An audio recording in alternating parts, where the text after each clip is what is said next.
ಜೈ ಶ್ರೀರಾಮ್. ನಾನು ಅಜಿತ್ ಬೋಪನಹಳ್ಳಿ. ನಮ್ಮ ಉತ್ತರ ಕನ್ನಡ ಜಿಲ್ಲೆಯ ಯಲ್ಲಾಪುರ ತಾಲೂಕಿನ ಒಂದು ಕೇಸ್ ನಿಮಗೆ ತುಂಬ ಚೆನ್ನಾಗಿ ಗೊತ್ತಿರಬಹುದು. ಹಾಡಹಗಲಲ್ಲಿ ನಟ್ಟ ನಡು ಬೀದಿಯಲ್ಲಿ ಹಿಂದೂ ಮಹಿಳೆಯನ್ನ ರಫೀಕ್ ಎಂಬಾತ ಕೊಂದು ಹೋಗಿದ್ದ. ಅಂದ್ರೆ ಅವ್ರದ್ದೊಂದು ಸ್ಟೈಲ್ ಇದೆಯಲ್ಲ, ಚಾಕು ತಗೊಂಡು ಕುತ್ತಿಗೆಯನ್ನ ಸೀಡಿ ಹಾಕೋದು, ಸರ್ತನ್ ಸೆ ಜುದಾ ಅಂತ ಕರೆಯೋದು. ಆ ಶೈಲಿಯಲ್ಲೇ ತನ್ನ ಮದುವೆಯಾಗೋಕೆ ಒಪ್ಪದ ಹಿಂದೂ ಮಹಿಳೆಯನ್ನ ಕೊಲೆ ಮಾಡಿ ಪರಾರಿಯಾಗಿದ್ದ.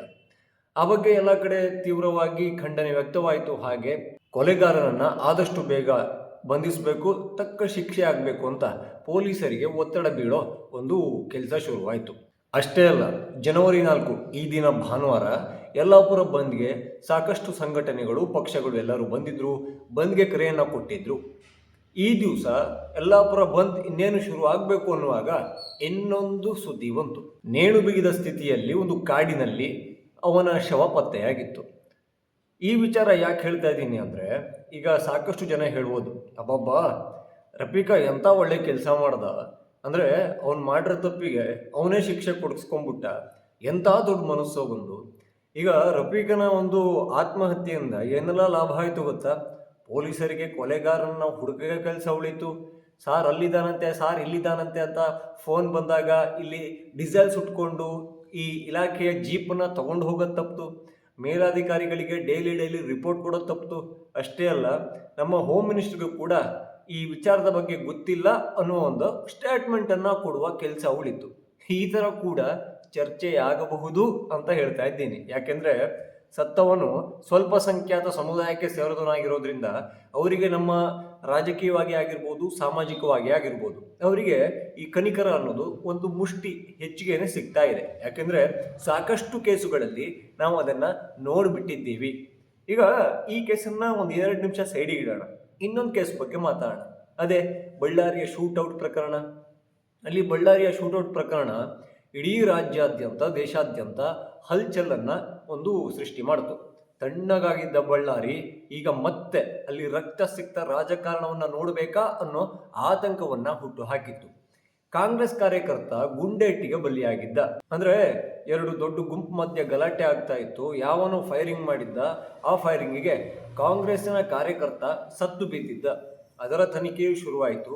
ಆದರೆ ಈಗ ಅಲ್ಲಿಯ ಶಾಸಕ ಭರತ್ ರೆಡ್ಡಿ ಅವರ ಆಪ್ತ ಸತೀಶ್ ರೆಡ್ಡಿ ಅವರ ಗನ್ಮ್ಯಾನಿಂದ, ಅವನ ಗನ್ನಿನಿಂದ ಫೈರ್ ಆದ ಬುಲೆಟ್ ಅದೇ ಕಾಂಗ್ರೆಸ್ ಕಾರ್ಯಕರ್ತನ, ಅವರದೇ ಪಕ್ಷದ ಕಾರ್ಯಕರ್ತನ ಜೀವವನ್ನು ತೆಗೆದು ಹಾಕ್ತು ಅಂತ ರಿಪೋರ್ಟ್ ಕೂಡ ಬಂತು.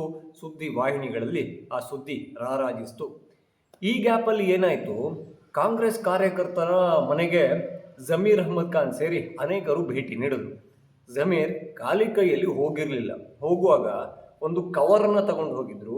ಆ ಕವರಲ್ಲಿ ಒಂದಲ್ಲ ಎರಡಲ್ಲ 25 ಲಕ್ಷ ರೂಪಾಯಿ ಹಾರ್ಡ್ ಕ್ಯಾಶನ್ನು ಇಟ್ಕೊಂಡು ಹೋಗಿದ್ರು. ಕಾಂಗ್ರೆಸ್ ಕಾರ್ಯಕರ್ತನ ಮನೆಯವರಿಗೆ ಸಾಂತ್ವನ ಹೇಳಿ, ಈ ನಿಮ್ಮ ಮಗ ಸತ್ತಿದ್ದಕ್ಕೆ ಇದೊಂಚೂರು ಇಟ್ಕೊಂಡಿರಿ, ನಿಮ್ಮ ದುಃಖವನ್ನು ಕಮ್ಮಿ ಮಾಡಿಕೊಳ್ಳಿ ಅಂತ ಹೇಳಿ ಬಂದಿದ್ದಾರೆ. ಜನಸಾಮಾನ್ಯರಿಗೆ ಒಂದು ಜಾಗದಿಂದ ಇನ್ನೊಂದು ಜಾಗಕ್ಕೆ 25 ಲಕ್ಷ ತಗೊಂಡು ಹೋಗೋಕ್ಕಾಗುತ್ತಾ? ಖಂಡಿತ ಇಲ್ಲ. ಬಿಡಿ, ಅವರು ಜನಸಾಮಾನ್ಯರಲ್ಲ, ಪ್ರಭಾವಿಗಳು, ಅವರ ವ್ಯವಹಾರಗಳು ಸಾಕಷ್ಟು ಇರ್ತವೆ, ಅವರ ಕೈ ಎಲ್ಲೆಲ್ಲಿರ್ತವೆ ಅಂತ ಹೇಳೋಕ್ಕೆ ಬರೋದಿಲ್ಲ. ಈಗ ಯಲ್ಲಾಪುರದಲ್ಲಿ ಆಗಿರುವಂತಹ ಹತ್ಯೆಗೆ, ಹಿಂದೂ ಮಹಿಳೆಯ ಒಂದು ಸಾವಿಗೆ ಪರಿಹಾರ ಏನಾದರೂ ಸಿಗುತ್ತೆ, ಏನಾದರೂ ಘೋಷಣೆ ಆಗಿದೆಯಾ? ಅದೇ ಥರದಲ್ಲಿ ಕಾಂಗ್ರೆಸ್ ಕಾರ್ಯಕರ್ತ ಸತ್ತೊಂದಲ್ಲ, ಅದೇ ಥರದಲ್ಲಿ ಕಾಂಗ್ರೆಸ್ನ ಯಾವುದಾದ್ರೂ ಲೀಡರು ಕವರ್ ಒಳಗೆ ಒಂದು 25 ಲಕ್ಷ ಬಿಟ್ಟಾಕಿ ಒಂದು 5 ಲಕ್ಷ 8 ಲಕ್ಷ ಈ ಥರ ಹಿಡ್ಕೊಂಡ್ಬಂದು ಅವರ ಮನೆಯವರಿಗೆ ಕೊಡ್ತಾರ? ಈ ಪ್ರಶ್ನೆ ಒಂದು ಕಾಡುತ್ತೆ. ಯಾಕಂದರೆ ಅವನು ಕಾಂಗ್ರೆಸ್ ಕಾರ್ಯಕರ್ತ ಅನ್ನುವ ಒಂದು ದೃಷ್ಟಿಯಿಂದ ನೀವು ಕೊಟ್ಟಿರಬಹುದು. ನಿಮಗೆ ಪಕ್ಷವೇ ಮುಖ್ಯ, ಪಕ್ಷದಕ್ಕಾಗಿ ಈ ದುಡಿತಾರಲ್ಲ ಅವರೇ ಮುಖ್ಯ ಅನ್ನೋ ಭಾವನೆಯಲ್ಲೇ ಕೊಟ್ಟಿರಬಹುದು. ಆದರೆ ಇಲ್ಲಿ ಒಂದು ಹಿಂದೂ ಮಹಿಳೆಯ ಹೆಣ ಬಿದ್ದಿದೆಯಲ್ಲ, ಅವರು ಕೂಡ ಕಾಂಗ್ರೆಸ್ಸಿನ ವೋಟರ್ ಆಗಿರಬಹುದಲ್ಲ. ಗೃಹಲಕ್ಷ್ಮಿ ನನಗೂ ಬರುತ್ತೆ ಅಂದ್ಕೊಂಡು ಕಾಂಗ್ರೆಸ್ಗೆ ವೋಟ್ ಹಾಕಿರ್ಬೋದಲ್ಲ. ಅದು ಬೇರೆ, ಈಗ ಯಲ್ಲಾಪುರದಲ್ಲಿ ಇರೋದು ಕಾಂಗ್ರೆಸ್ಸೇ. ಅಂದರೆ ನೀವು ಹೇಳ್ಬೋದು, ಕಾಂಗ್ರೆಸ್ಸಿಂದ BJPಗೆ ಶಿವರಾಮ್ ಹೆಬ್ಬಾರ್ ಅವರು ಹೋಗಿದ್ದಾರೆ, ಅವ್ರು ಗೆದ್ದಿದ್ದಾರೆ.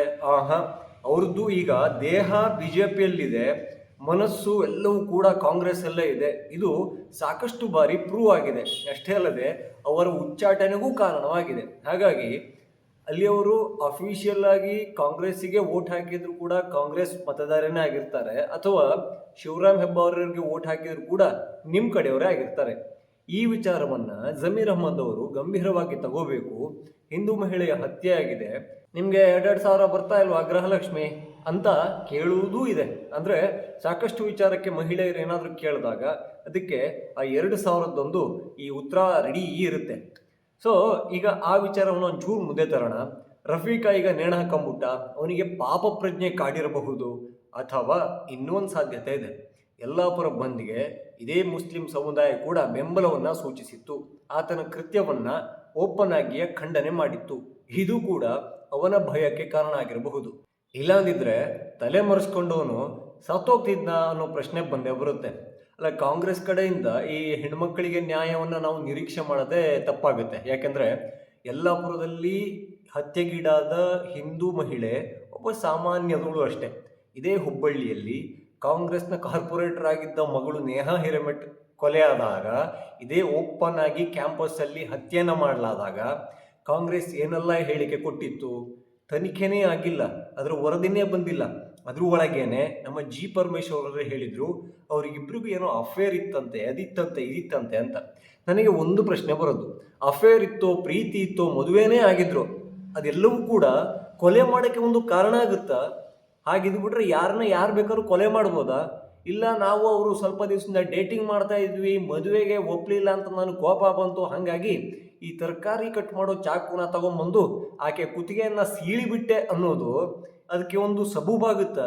ಇದಕ್ಕೆ ಖಂಡಿತ ಬೇಜಾರಾಗುತ್ತೆ ಇಂಥ ಮಾತುಗಳನ್ನ ಕೇಳಿದಾಗ. ಅಂದ್ರೆ ಈ ಕೊಲೆ ಮಾಡಿದವರು ಅವರಿಗೆ ತುಂಬಾ ಬೇಕಾದ ಕಮ್ಯುನಿಟಿಯವರಾಗಿದ್ರೆ ರೆಡಿ ಉತ್ತರ ಹಂಗೆ ಬಂದ್ಬಿಡುತ್ತೆ.